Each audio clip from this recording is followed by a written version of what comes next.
So we're going to get right on into it. I think I'm going to take the time to use the first few minutes of this live stream to go through any type of questions or I did put in my recent post, so, if people have things they disagree with me about or things they want to ask me questions about before we get into the topic and stuff, we can do that.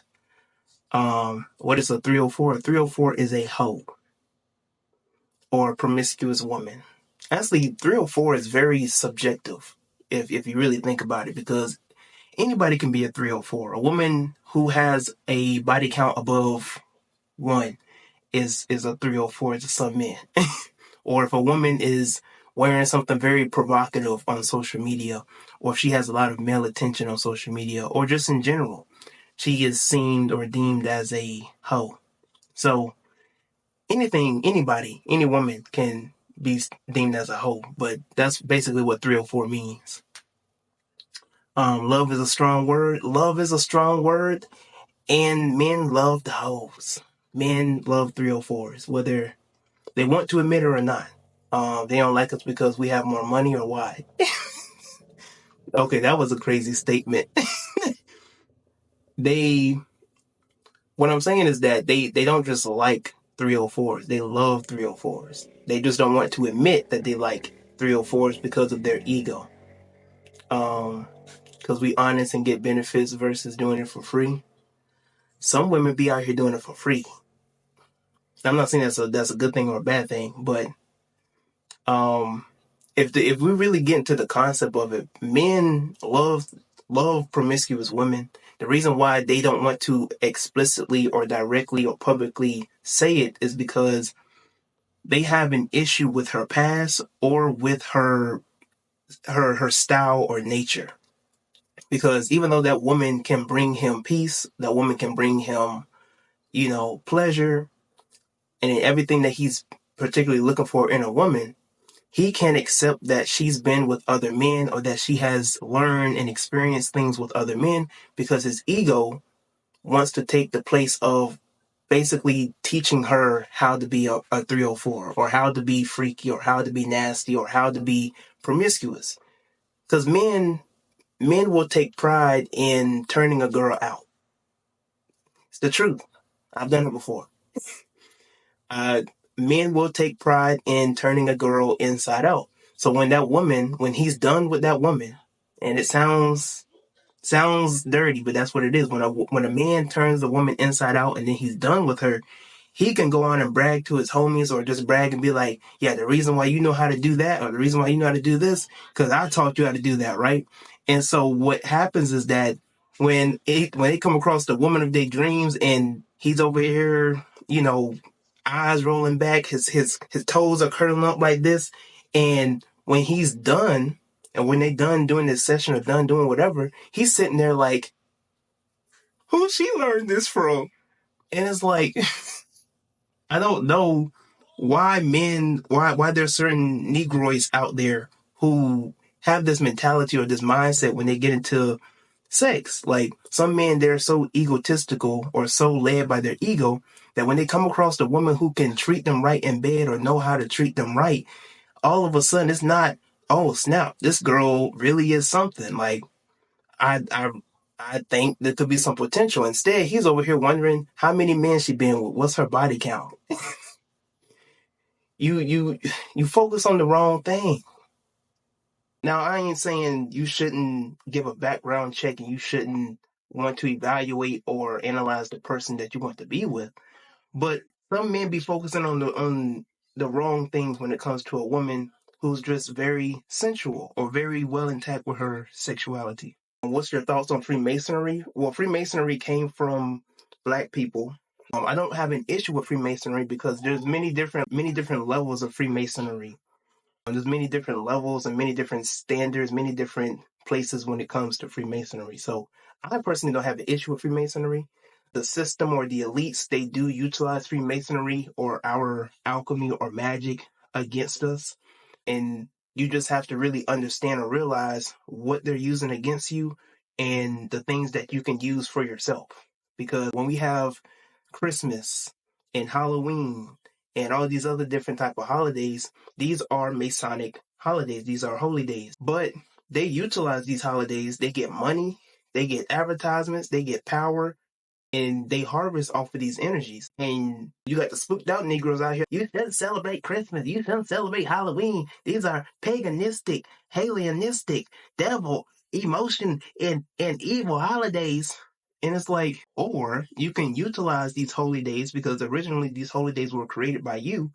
And you can utilize these holy days to instill values or traditions around your family or with your loved one, and utilize them for spiritual events, spiritual aspects. It don't have to necessarily be about material stuff.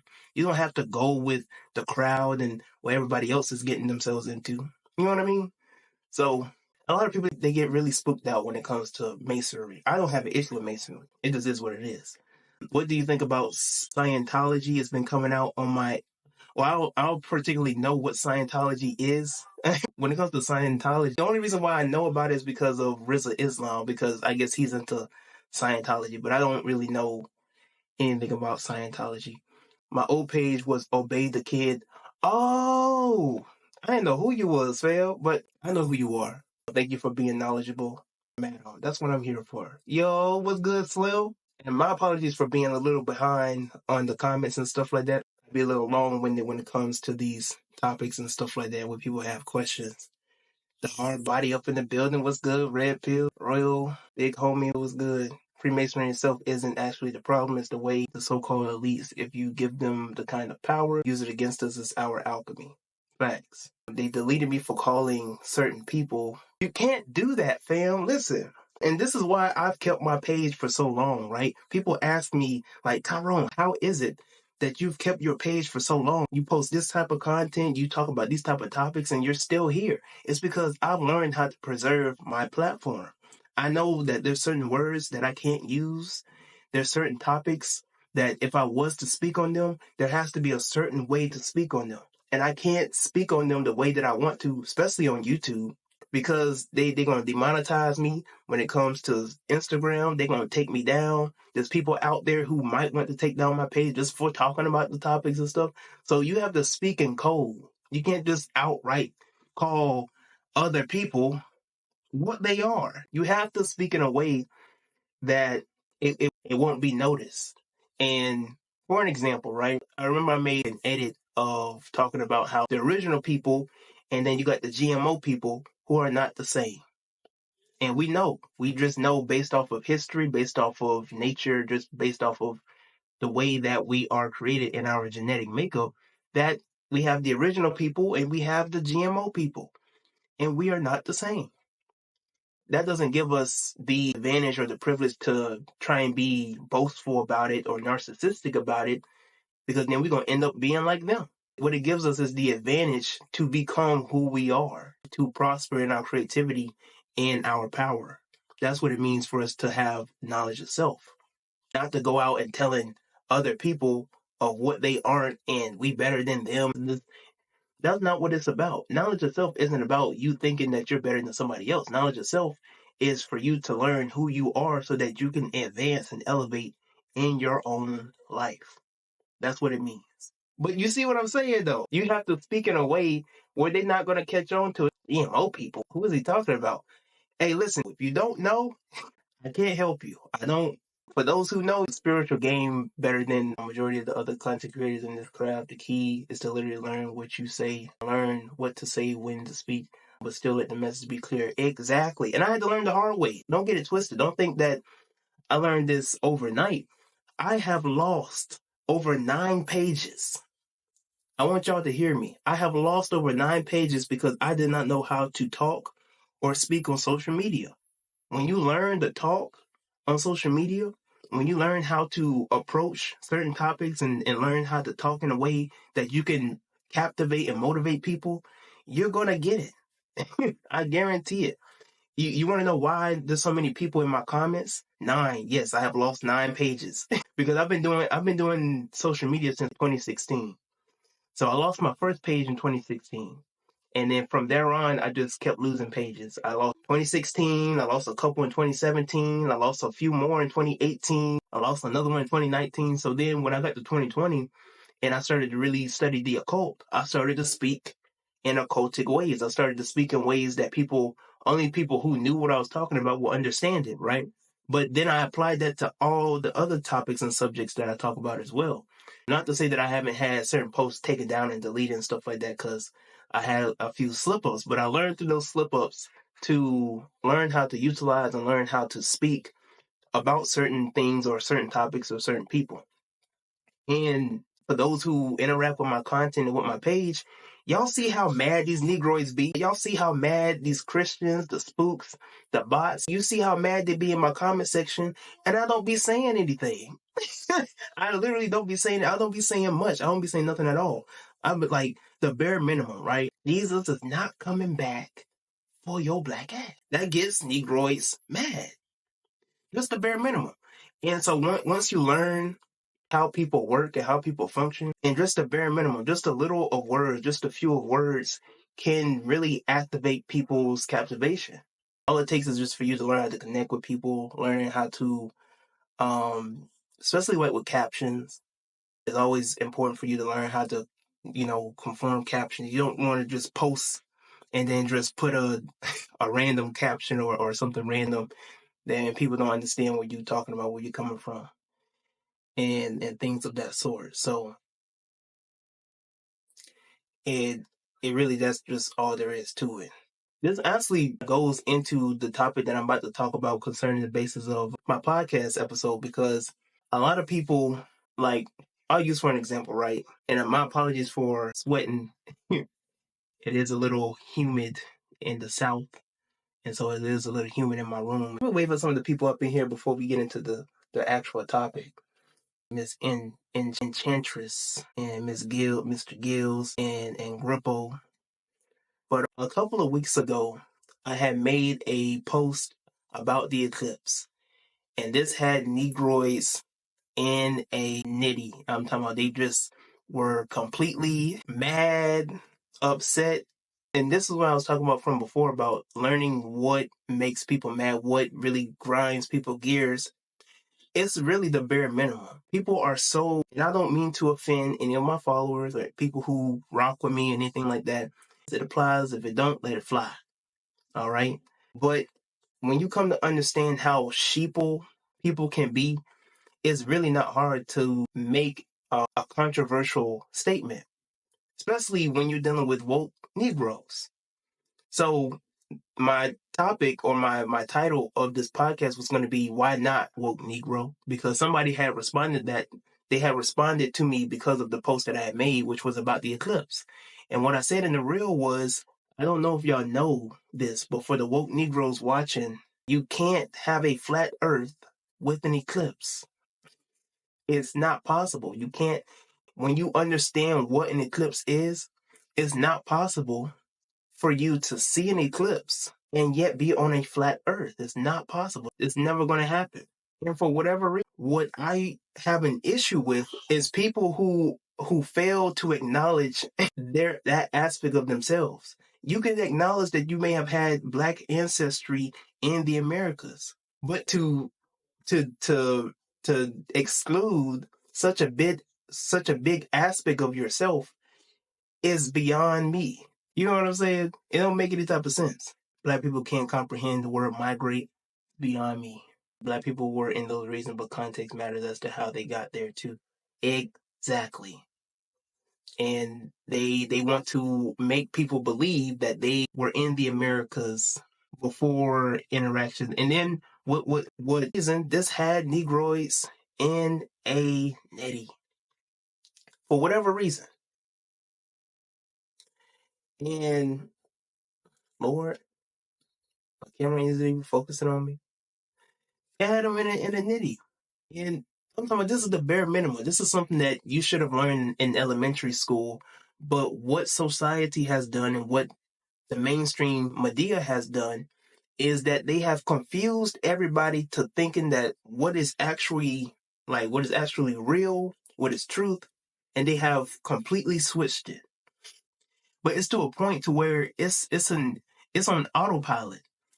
It's at a point to where the system doesn't even have to do anything It's the woke Negroes doing the work for them. And what I mean by that is, you want to know how sheeple our people are? You want to know how sheeple the world and the masses are? People are actually questioning whether or not the moon is real. People are questioning whether or not the sun is a simulation or some type of hologram in the sky that is fake. Like, it's to a point to where the things that were simply understood, that were fundamental, are now being unnecessarily overcomplicated. We understand that we are African descent people. We are black people in America, and our ancestors were brought here through the transatlantic slave trade. Evidently now, that's being questioned. Now, there are Negroes out here who are confusing the masses with whether or not we have African ancestry. With your black ass. It don't make any type of sense. And so you have people, like, literally, it's controversial to say to woke Negroes that we are African descent people, that we have African ancestors. You're going to have somebody out here who had done listen to a Dane Calloway post and like, we all wasn't born, we all didn't come from the transatlantic slave trade. Some of us were here. I said, okay, I can reason with you on that, but you can also acknowledge your African ancestors, right? Oh no, I ain't come from there. I ain't come from there. I'm from here. I'm from here. I'm from the Americas. And where did you get this information from? My grandmama's sister's cat's owner was Cherokee, so I'm Cherokee. From your grandmother's mother side, that's what you're telling me? You just completely excluded your father's side, your father, mother, your fathers, you excluded everybody else in your family, everybody else in your lineage, just because your grandmama said that you had a little bit of Cherokee in you. Lord have mercy. But it's to that point. It's to a point to where we have really malfunctioned as a people, to where the things that were fundamentally same, fundamentally understood, is now being unnecessarily uncomplicated. And I'm not saying that black people weren't in the Americas, or that African descent people weren't in the Americas before the slave trade. I'm not saying that. We had interactions with all different types of people in the Americas before Columbus. And you can read Ivan Sertima's book before they came, or what's it called? Before Columbus, they came before Columbus. Anywho, I know the book was made by Dr. Ivan Sertima. So if you look him up, Dr. Ivan Sertima, you can find his book. They came before Columbus. I believe that's what the book is called. But yes, I understand that there were black people in the Americas, black people in Mexico, black people who were interacting with other sets of people, traveling, sailing, trading, all throughout the world for thousands of years before the Europeans. Really makes me laugh even more is that the actual native or indigenous people in the Americas are now being accused of being $5 Indians. What? These Negroids have gotten to the point to where now they want to take the identity of the actual indigenous people in the Americas, the Mongoloid people in the Americas. That is beyond me. That is insane. And so I don't know, for those who remember when I had made a video about, this was around Thanksgiving time, and I was talking about, if you want to say you one of the copperheads and you want to talk about you was here first and you was, that's cool, but talk about it with them. Don't talk about it with me. I don't care. I know where we came from. But if you want to talk about it, be about it. Make this publicly known. Go nationwide. Talk about it with historians, people who have studied and have done the research and the archaeological research on these native tribes and the nations and the Mayans and the Aztec and the Incas, and have conversations with these people who have done the research and have already done this information. Talk about it with the real indigenous people in their communities. Talk about it with them. Don't talk about it with me. I know where we came from. You can look in the mirror and know where you came from. This Negroid nose came from Africa. And you know what's crazy?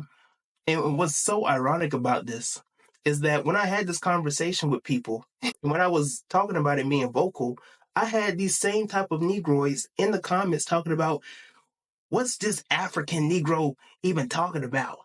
Oh, he non-FBA. I just know it.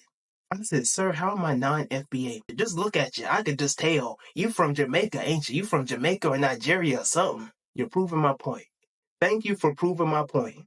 Because I am a black man born in Georgia.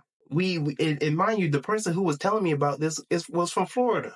And you got the nerve to sit here and tell me that I'm not FBA. And I don't even like the term FBA. FBA is, for those who don't know, FBA is Foundational Black American. But it's just, or not ironic, but it's tragic that you have black people out here. It's gotten this bad to the point to where people are questioning the things that were so simple to understand, and they have unnecessarily overcomplicated. And it just gets worse and worse and worse. So what I did with this strategy and with this social experiment was that I created a story, or not a story, I created a reel, just saying the bare minimum within 15 seconds that you can't have an eclipse on a flat earth. Now you got all these people coming out of nowhere. My bad, Mikey. All these people coming out of nowhere, coming at me. You don't know your information. You don't know your stuff. I want to see the evidence. I don't know where it's coming from. And not one person could show me a model or an example of how an eclipse could work with a flat earth. Not one. Not one. And when I was not really going back and forth, but when I was responding to these people, I'm like, when you go on Google and you try and find your flat earth model, I want you to understand it's not going to pop up. I just want you to understand that. When you go and try and find your little evidence, mind you, the flat earth theory came from Europeans. It didn't come from our people. Not one, not the European, not the Egyptians, not the Ghanaians, not the people from Timbuktu, not the Indian, not the Kushites or the Nubians, not the Mesopotamians, not the Sumerians, not the Canaanites. Nobody had a concept of a flat earth other than the Europeans. We're talking about people who lived in mountains, on the cliffs of mountains, people who really built houses within mountains because they thought that they could possibly fall off the face of the earth. This is the mindset of the GMO people, because they had such a minimized concept of reality. Meanwhile, we're talking about us as the original, right? We're talking about people like the Dogon tribe who have stories of people from other solar systems coming to Earth. We're talking about like we have people who have studied galaxies and constellations. You know what I'm saying? We study astronomy and astrology and so many different things. We have created mathematics and geometry and algebra and literature. We are the literal originators of civilization. And these people created the concept of a flat earth. This is how out of reality they were, because they didn't have a concept of reality. This is why they were so barbaric. This is why the Dark Ages nearly wiped them out, because they didn't even know how to wash their ass. They didn't even know how to wipe their. They still don't. But that's another story for another time, for another day. So it just completely mind boggles me that we have gotten to a point where social media has programmed a lot of us to even question the bare minimum. Now, it's good to question everything, but don't question everything. Like, it's good to question things, right? And the whole concept of questioning everything was supposed to mean to question the things that the mainstream media or society just outright tells you, right? where you deem another set of people good and a certain set of people bad. Take this, ignore that. Submit to this, don't submit to that. Praise God, boo the devil. That's what it meant when it came to the whole process of questioning everything. You want to question whether the sun is the actual sun. You focus on the wrong stuff. You want to focus on whether or not the moon is the actual moon. You focusing on, do they control weather? How? How can they control weather? You know what I'm saying? They still have issues trying to block out the sunlight with their chemtrails. They can't even block out the sunlight. And you concerned about whether or not they can control weather? They can't even go down to the bottom of the sea because it's too dense. And you think they can control weather. You think people out here are walking around as clones. Clones? What in the world do they need clones for? They clone Dave Chappelle. They clone Kanye West. For what? When you got brain programming, you got MK Ultra. If they want to control Kanye so much, all they gotta do is just do a little something to his brain. They gotta make another person. Does that make sense? They gotta duplicate this person they have an issue with in the first place. What if they have an issue with that clone? This is what I'm not understanding. What sense would it make for them to clone the person that they have an issue with? If they duplicate this man, I don't think y'all. If they duplicate the person they have an issue with, they're gonna have an issue with that person too. So why not just deal with the original and, you know what I'm saying, brainwash the first person? It don't make sense. Like, and then people thinking they clone Jamie Foxx. Why? Why would they waste all that time? They will waste millions of dollars to clone another nigga. What? Y'all not thinking. Use your common sense. Because y'all not thinking. You're not thinking. And that's the problem. Niggas don't be thinking. Niggas don't be thinking.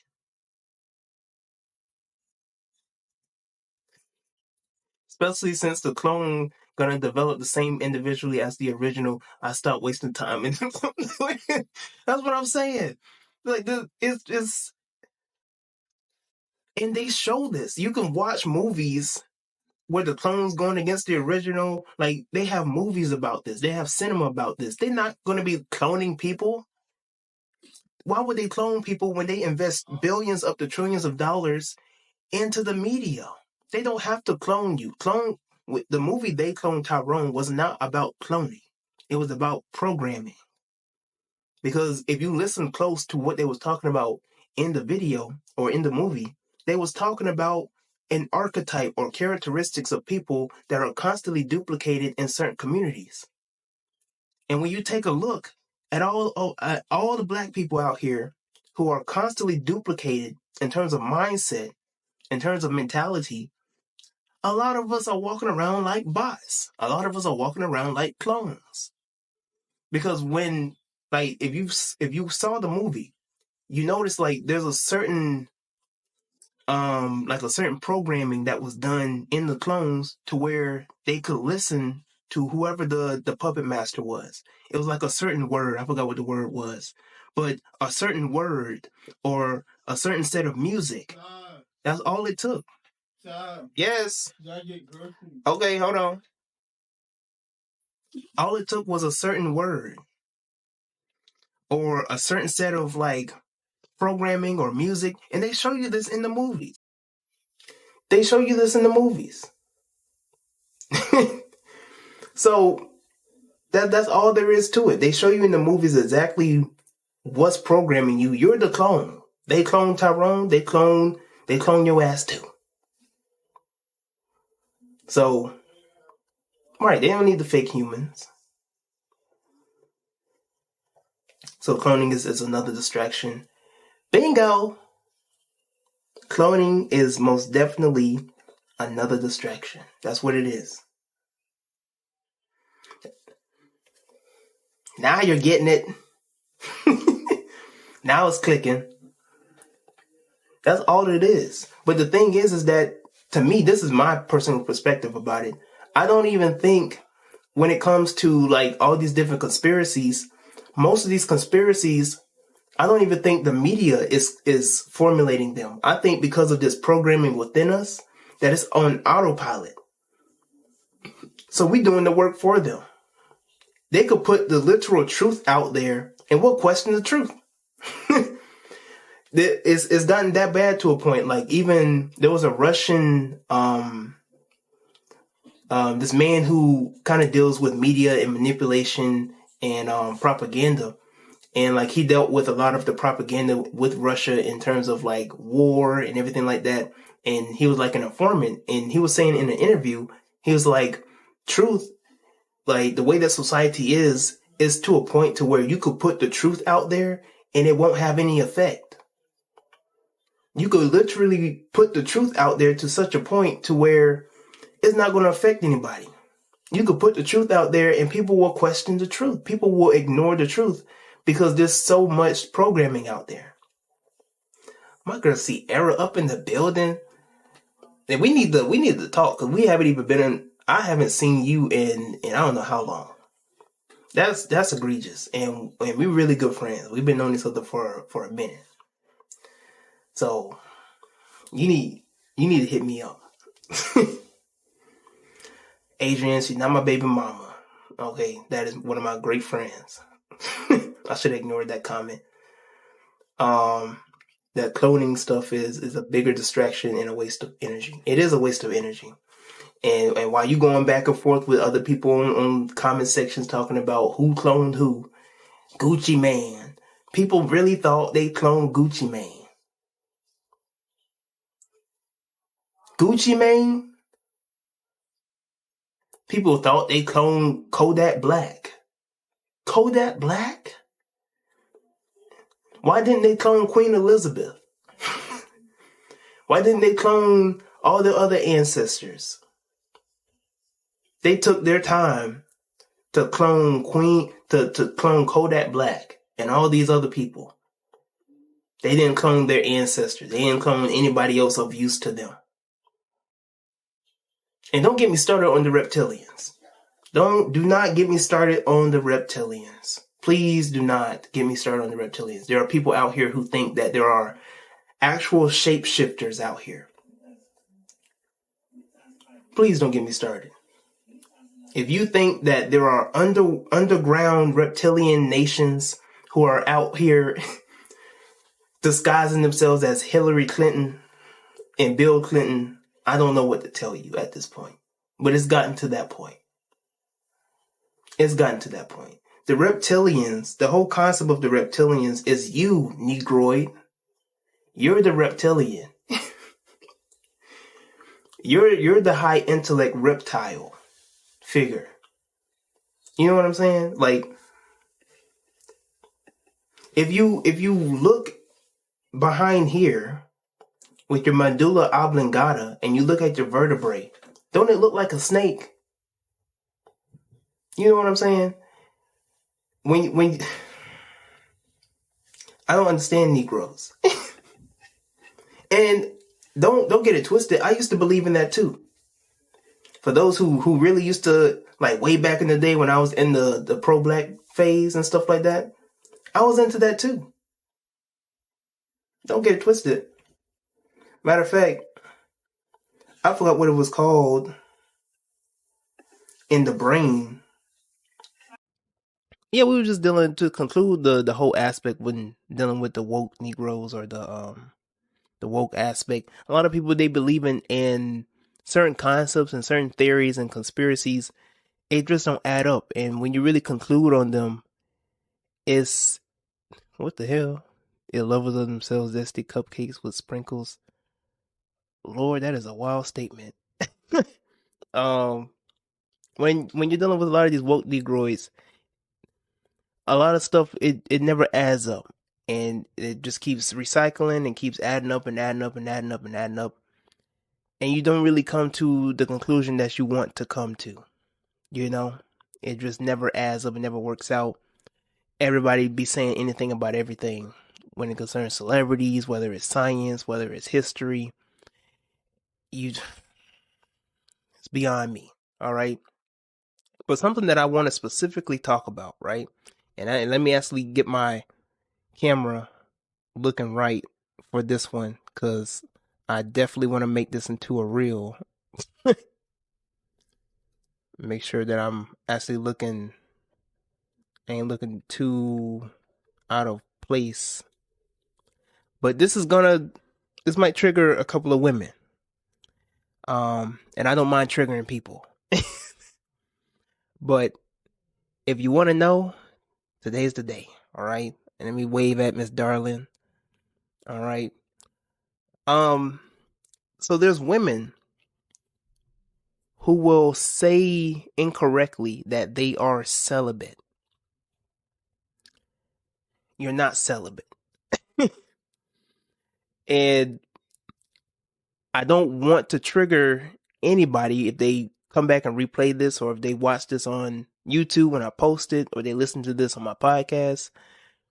But a lot of women I have noticed for the past few years have been misusing the word celibacy.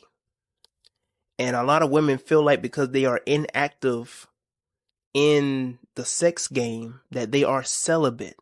That because they're waiting for the right man, or as I call it, waiting for the time to get fucked, that they call that celibacy. And it's not celibacy. If you study what celibacy is, and I talked about this in one of my podcast episodes from years ago, celibacy is when you are preventing yourself from having sex for a higher purpose, like God.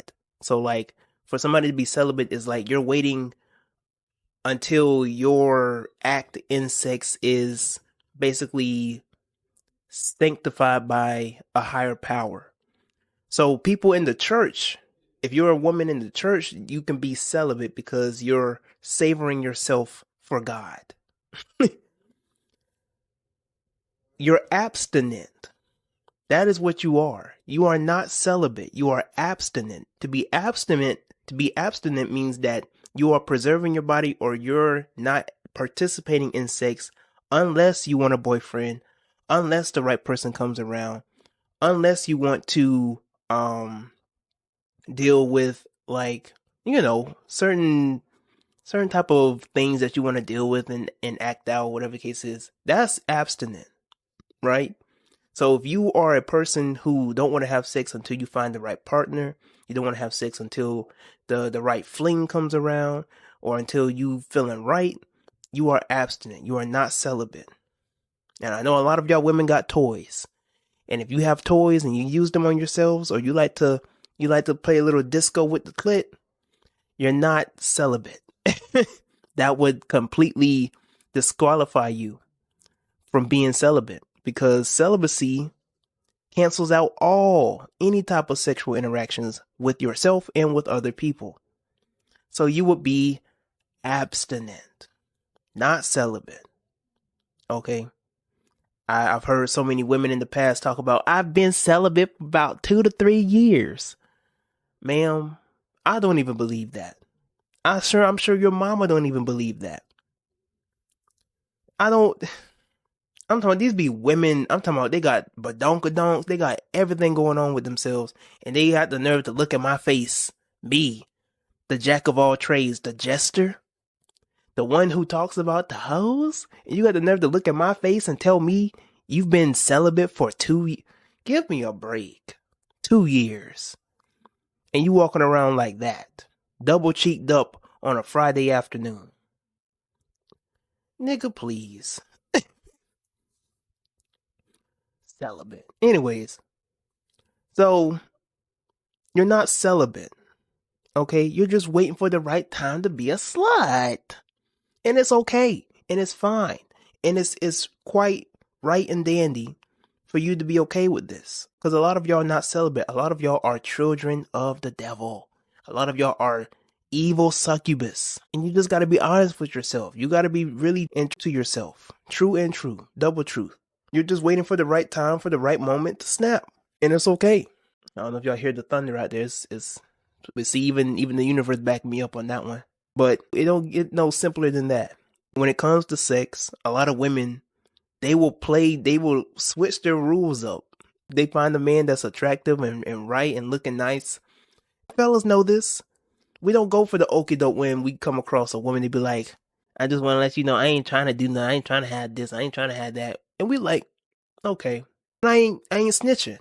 I'm just telling you what it is, ladies. We will prefer if you would actually be true and near and dear to your succubus side than for you to act like you the good girl. Because what does it benefit you? You attracted to this dude. I ain't saying for you to let it off the chain, off rip on sight. You could do that too, but that's not what I'm saying. I'm just saying if you would just be more true to yourself, you could have a lot of more positive sexual experience with a lot of different men. Instead of you thinking like, I don't like to have sex in this time, in this particular time. You have to give me 90 days. If you would just be very authentic with yourself and just be like, well, then it don't happen. You know what I'm saying? I can't tell you how many interactions I've had with women where I'm trying to play the nice guy. And then after we get done with linking up or whatever the case is, she gonna text me, why didn't you try anything? Cause Negro, you say you wasn't trying to try anything. She gonna tell me, yeah, but that doesn't mean you can't try anything. And the women who watching this and women who will watch back on this, I'm telling the truth. You can look me in my eye and try and tell me I'm lying. And this ain't just one woman. This is other women as well. After women, they will say one thing and mean another. Fellas, I'm putting you on game. You could really, if you've been around women long enough, you could tell who's a freak, who's a real freak, and somebody who's a little shy, a little innocent. You could tell. So don't get it twisted. Play the game right though. Play your cards right, because you don't want to fumble the bag. I shouldn't use the bag. You don't want to fumble your woman. Anyways, in conclusion, you're not celibate, you're abstinent. I think that's all that I have to say for this particular podcast episode. What I want to conclude with this podcast episode is when dealing with the aspect of spirituality, when it concerns a lot of people on my page recently, sometimes be having issues when it comes to sexuality and stuff like that. And one in particular, and I think I've talked about this before in one of my podcast episodes, but one of my homies was going back and forth and he was talking about how basing a woman's value is based on her past. And that just rubbed me the wrong way because I don't know where this concept have come from except from the church. And for lack of better terms, the patriarchy have created this concept with men to where they devalue women based upon interactions with other men. And I just don't know how you're ever going to succeed or be successful with women with that mentality. You don't know who you're going to come across, the type of person that you're going to come across in terms of a woman, for you to try and claim that a woman's past is just the complete common denominator of who she is. Now, I'm not saying to keep it out of range or out of sight or to not acknowledge it. I'm not telling you not to ask about it. I'm not telling you to ignore it or disregard it. I'm telling you that her past is a part of her. And it would be disingenuous of you to see a very beautiful woman, a woman who is near and dear, down to earth. She vibes with you. She has a good personality. She can cook. She has all the right traits that you want in a woman. But you just have an issue with her past. You have an issue with how open or how sexual she is. You have an issue with how many men she may have been with. You have an issue with her experience. You gotta lay aside your ego, fam. You gotta lay that aside. You gotta put that on the bench, because you will talk yourself out of finding good women if you continue to lead on with that mentality. And I have to make these disclaimers because niggas are stupid. I have to make these disclaimers that I am not telling you to not be discerning on the women that you pick. I am not telling you to just pick anybody or any or everybody who just looks good and has a big booty. I'm not telling you to be stupid. I'm not telling you to think with one head without the other. You know what I'm saying? let's be reasonable. Let's be like really be intellectual about this. I'm just telling you that if you come across a very good and decent woman and she's everything I'm talking about, she catches your eye. Nice little sundress going on, body looking right and everything. You get to know her, you start spending time with her. She's everything you want. She's even the little succubus that you want, right? But you have an issue with how she might portray herself on social media. You might have an issue with her past experiences with other men. And for you as a man, it is your job and your duty to play the Christ figure in her life. You have to play the Christ figure in her life. And I'm going to use an example, right? And what I've been doing lately is that I've been recircling back to certain stories that I was told back when I was in the church. And the reason why I keep recycling certain stories is because there are certain concepts in these fundamental stories that have a bigger aspect or a bigger concept when it concerns spirituality. So, for an example, for those who are familiar with the church stories, just bear with me, all right? So, for an example, there's a story where a woman is casted at Jesus' feet, and the Pharisees are trying to test Jesus to see what he would say. Now, what's funny about this, right? The Pharisees cast this woman at his feet, and he's like, this woman has committed the act of adultery with a man who basically is married, right? What's funny about this is that they didn't bring the person who was committing the act of adultery at his feet. They brought the woman at his feet, which is funny. This is where it gets tricky, right? So he was like, this woman is caught in the act of adultery and she should be stoned according to the law of Moses. What do you say, Jesus? Right? So then Jesus tells the Pharisees and the scribes, those who have committed no sin or those who are without sin, cast the first stone. They could not cast any stones because it would be stupid of you to try and think of yourself as being sinless in their concept of sin, right? So Jesus basically encourages this woman to live a different life, to live a new life, and that whatever you used to do or that you did is behind you. It's in the past. Go and sin no more, right? And what's very interesting is that when you look in the Bible, Jesus have a lot of interactions with a lot of women that were deemed as being prostitutes or being whorish or devilish or unclean. You know what I'm saying? And this just goes to show you the type of byproduct of the law of Moses or the byproduct of the Bible, right? Because I would argue that the Gospels were created to basically go against the law, right? Even though in the scripts or in the Bible, when you read the New Testament, that Paul tries to make an argument that it was only through the law that you could then come to grace to Christ, right? And I don't mean to talk church and all this little type of stuff, but just to give you an understanding for those who may not be well familiar with the scriptures, right? Because I don't want you taking something that I said and then you out here looking stupid. Because there's some Christians out there, they know their Bible, they know their text. So I don't want you going out there saying something and you don't understand the full context of it, right? In the Bible, Paul makes a statement, or he makes the argument that it was the old covenant and then the new covenant, and that the new covenant could not come except the old covenant first be established, right? This is his philosophy. I would argue that the Gospels were created, and mind you, Paul didn't have any knowledge of the Gospels because the Gospels weren't created until decades after the supposed death of Christ or the supposed life of Christ. And so basically what's going on here is when you're dealing with the New Testament or the New Covenant, you're dealing with an aspect of new state of consciousness. The Old Covenant is the old state of consciousness, which leads to death and destruction and torment. And so the law of Moses, when you really look in the Old Testament, they treated the women like trash. Women were property. Women had no power. And you can make the exception of a Ruth or an Esther or a Bathsheba or whoever it could be. You know what I'm saying? You could make any type of case for it. The real deal or the real case of the matter is that they treated the woman like trash. And you see that being well presented in the New Testament, where Jesus is combating against the Pharisees. He's combating against this tradition, this religious aspect of how they deal with women. He interacted with people that the religious people, the spiritual people, didn't want to interact with. The woman at the well, she was known for being promiscuous. She was known for having many different husbands or many different men. There were women who would cry at the feet of Jesus, and people are like, what is this woman doing here? She's not even worthy to be in our presence. And you spending time with her? Mary Magdalene. Magdalene was somebody who was considered a prostitute. And then even in the Gnostic Gospels, the disciples were like, yo, why you got this woman around us? She's not even worthy to be in our presence. She's a woman. Woman can't, she don't deserve to be here. You know what I'm saying? It just shows you the type of society that the law of Moses, and when you're dealing with the Jewish traditions, this is what the byproduct is that they had a hatred for women.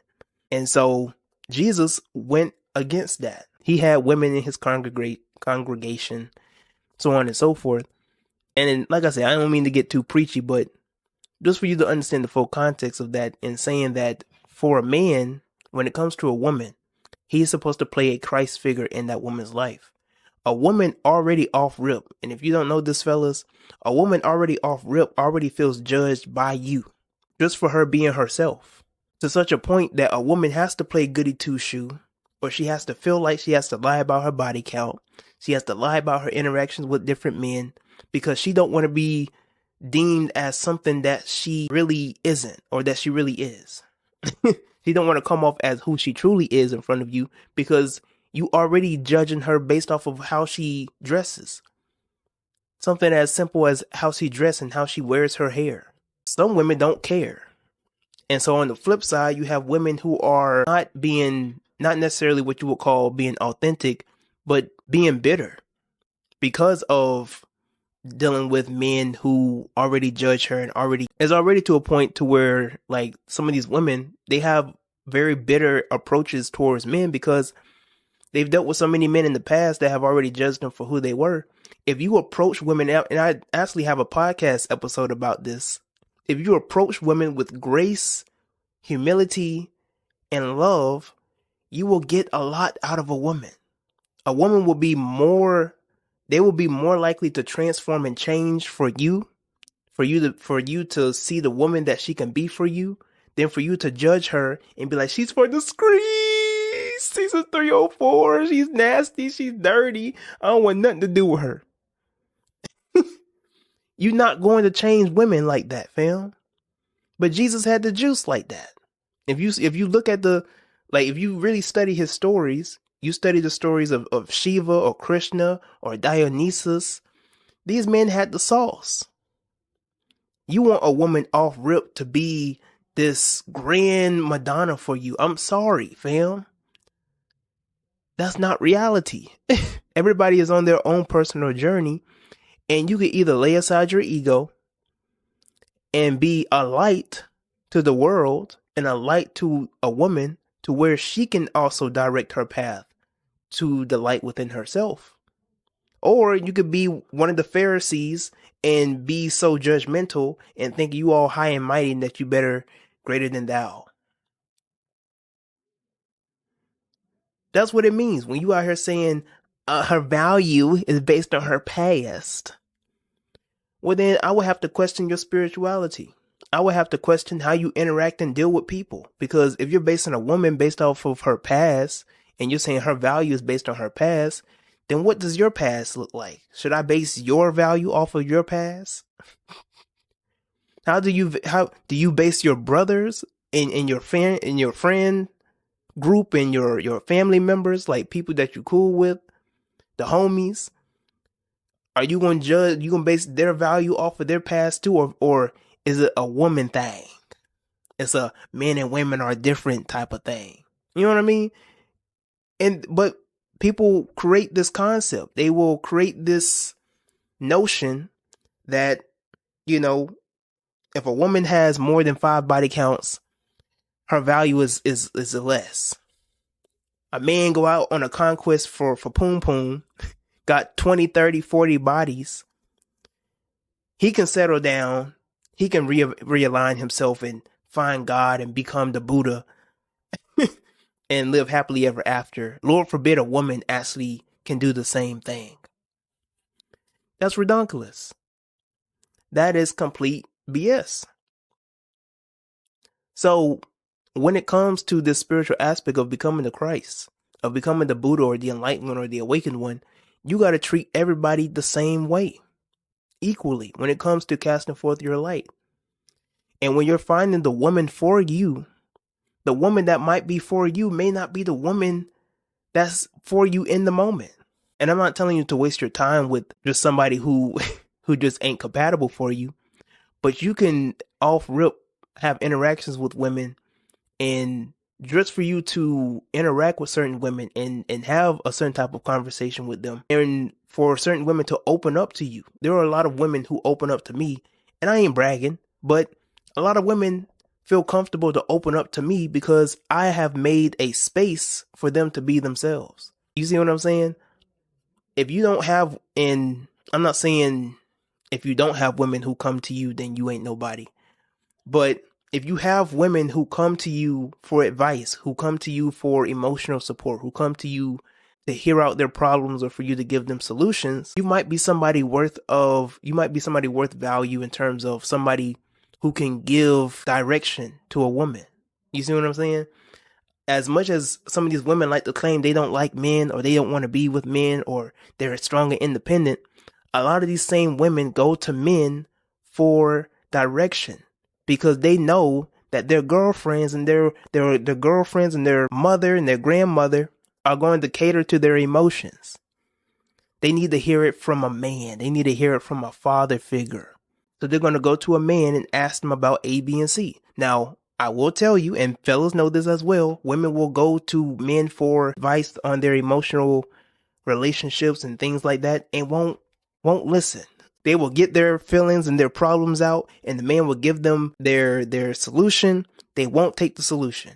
And they're going to keep repeating this cycle of dealing with the same type of men, and then they're going to sit there crying, why I keep dealing with these type of men, and why does this always keep happening to me? I just told you 6 months ago, Negroid, why you're dealing with these type of men.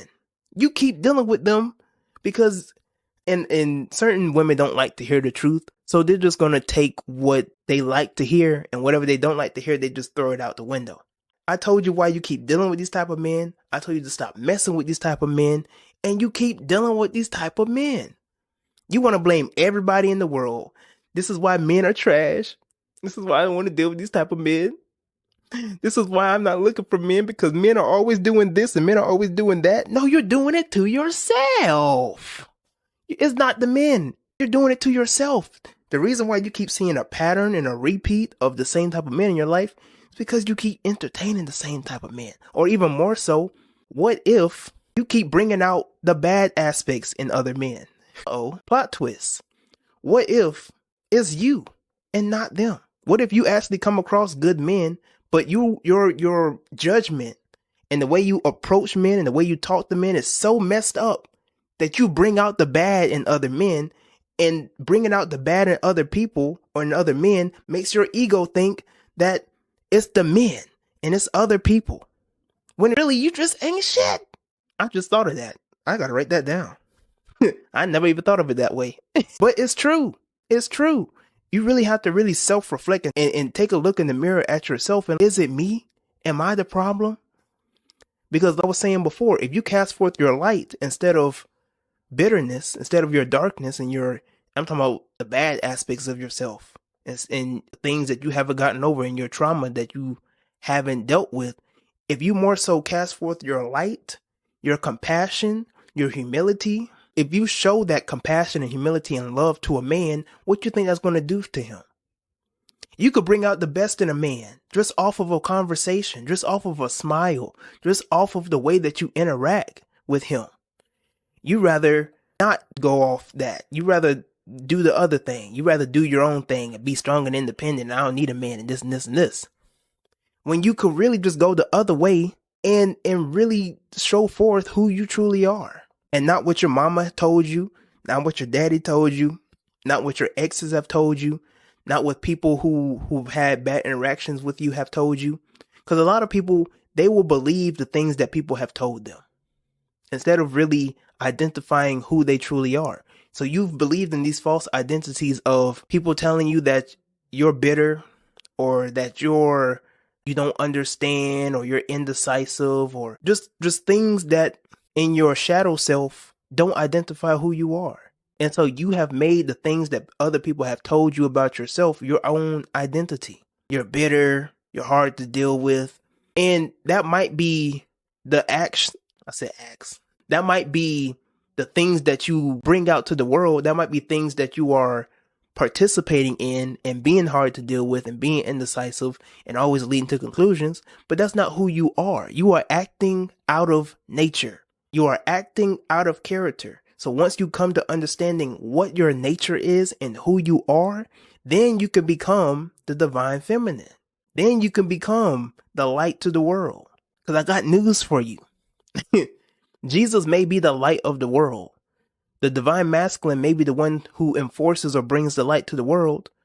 But it's the woman that's the light. It's the woman that's the substance. She's the light. She's the spark. You're the one who brings forth the torch and bring forth the light to the world. But it's the woman, it's the divine feminine that's the actual light. Jesus was the anointed one. It's the divine feminine that has to anoint the anointed one. That's why when you see the Black Madonna, it's Christ. It's the male figure that's sitting on the lap of the mother. It's Haru that's sitting on the lap of Aset. Because it's the man, it's the hero or the Messiah. He has to be the one appointed and anointed by the divine feminine. She's the one that picks out who's truly the one, the oracle. If you study, if you've seen like the Matrix or if you study other mythologies. So just truly understand this, right? Also understand what you say about yourself is very important. And this is the last thing I'm going to say to you, and I'm going to head on out because I gotta go and eat. Self-love has to be practical. If you want to know, why you're not where you want to be, if you want to know why you can't find the man that you want or the woman that you want, the big secret, drum roll, is self-love. Self-love has to be practical. And if you don't practice self-love, you're not going to get anywhere. The reason why you keep staying in the place that you are, you're not pushing yourself hard enough. You're not practicing self-love. You're not telling the things that you need to tell to yourself. Like really, I want you to study for one day, maybe for a week. Write down and study the things that you tell yourself when you're angry, when you're mad, when you're upset. What are your automatic reactions when you are in a current state of stress? Do you give yourself negative affirmations or positive affirmations? When somebody of the opposite sex irritates you, fellas, is your first reaction, that's just how women are? Gee golly whiz, that's just how women are. This is why I don't like women. This is why I don't want to get married. This is why I don't want to date women. Is that your automatic reaction when you're dealing with women? Do you say these things out loud and to yourself as affirming to the world that you don't want anything to do with women, and then yet in the same breath complaining about where are all the good women at and why I can't find nobody? For the women, sex gets on your everlasting nerve. Do you out loud say, I hate men, I can't stand men, this is why I don't like men, this is why I can't find myself of being with a man ever? Do you affirm to the world and to the universe and to yourself that you are undeserving of a man? Ask yourself, really study yourself, because I'm going to give you another secret. The reason why you can't find a man is because they're not looking for you. You have not opened yourself up to that dimension, to that reality, because you so focused on looking down at the illusion that you have created for yourself instead of looking up at the stars, at what you can get. You so focus on the illusion, you so focus on the things that you always telling yourself, and you have failed and yet have not looked to practice really creating a different reality for yourself. I'm here to tell you, if you tell yourself, and just start off this week. If you start off this week telling yourself more positive stuff than negative stuff, I'm telling you, you're going to see a change. And it may not be automatic. There might be certain trials and tests to where, okay, we're going to test this. See, okay, you want to change up the vocabulary? You want to change up your language? Okay, I got something for you. And it might be the first day that you're going to, like, okay, today I'm going to stop saying this, or today I'm going to stop acting like that. And that's when your hardest mission comes. That's when the hardest test comes. It seems like the hardest trial just at your doorstep. How are you going to react then? Are you going to say the same things that you've always been telling yourself? Are you going to react the same way that you have been? Because your lifestyle is a ritual. I don't know if you knew that. That might be another secret. Your lifestyle is a ritual. Your patterns of routine in your day-to-day life is the result of the life that you live today. And that might be a hard pill to swallow because a lot of people don't want to take accountability for who they are, where they are, and with who they're with. A lot of people don't like to take accountability for where they are and who they are and why they are the way that they are. So they want to blame men, women, mother, father, past experiences, God, devil, the government, Biden. They want to blame everybody but themselves because it's easier to point the finger at everybody else and fail to realize they got 3 fingers pointed right back at them. So you really need to really reevaluate yourself. Really reevaluate who you are as an individual. When stuff happens in your life, do you tell yourself the most negative things in your life? I hate my life. I'm so stupid. I'm so dumb. This is the worst day ever. And yet you gonna look at my face and tell me that you love yourself? Are you sure about that, ma'am, sir, it? The moment that you get stressed out, the moment that somebody gets on your nerve, you say the most negative stuff to yourself. And if you say the most negative stuff to yourself when you're stressed out, I can't imagine what you tell the other people when they stress you out. I can't imagine who wants to be in a room with you, much less in a relationship with you, if you always telling yourself bad stuff when you're stressed out. So when you get in a discourse and when somebody stresses you out, you telling them the worst things you could think of. I don't want to be with you. I can't stand you. I wish I never met you. You're just telling them everything off the top of your head of how you feel. And you're not taking any consideration for how that other person feels. If you tell yourself bad stuff, I can only imagine the fraction of things that you would tell somebody that you might be in a relationship with. Your friends, your family members, people that you supposedly love, but even in the Bible, it tells you to love thy neighbor as thyself. And you cannot love your neighbor unless you first love yourself. That's all there is to it. So if you don't love yourself, if you can't treat yourself well, if you don't give yourself sincerity and compassion and grace and love, you can't give it to another person. How you treat yourself and how you treat yourself in the good and the bad is a reflection of how you're going to treat other people. And if you treat people bad, if you tell people bad stuff and you give negative approaches to people when they try to interact with you, it's only a reflection of how you treat yourself. You see this in the movie Scrooge, in The Grinch. They show you these people. They failed to do their own shadow work. They failed to get over their past traumas. And they end up being bitter and old. Are you going to grow up to be bitter and old? Blaming the world, blaming your parents, blaming your exes, blaming men, blaming women? That's the life you want to live. Like that's what you're telling me? That's the life that you want to live? And I know that ain't the life that you want to live because you're always complaining about it. You always going to be moaning, complaining about it, trying to find a therapist to try and fix your solutions. And you fail to realize that you're the common denominator. It's you. It's not life itself. It's not, it's just not my season. I'm just waiting on the Lord. When are you going to take responsibility for your actions?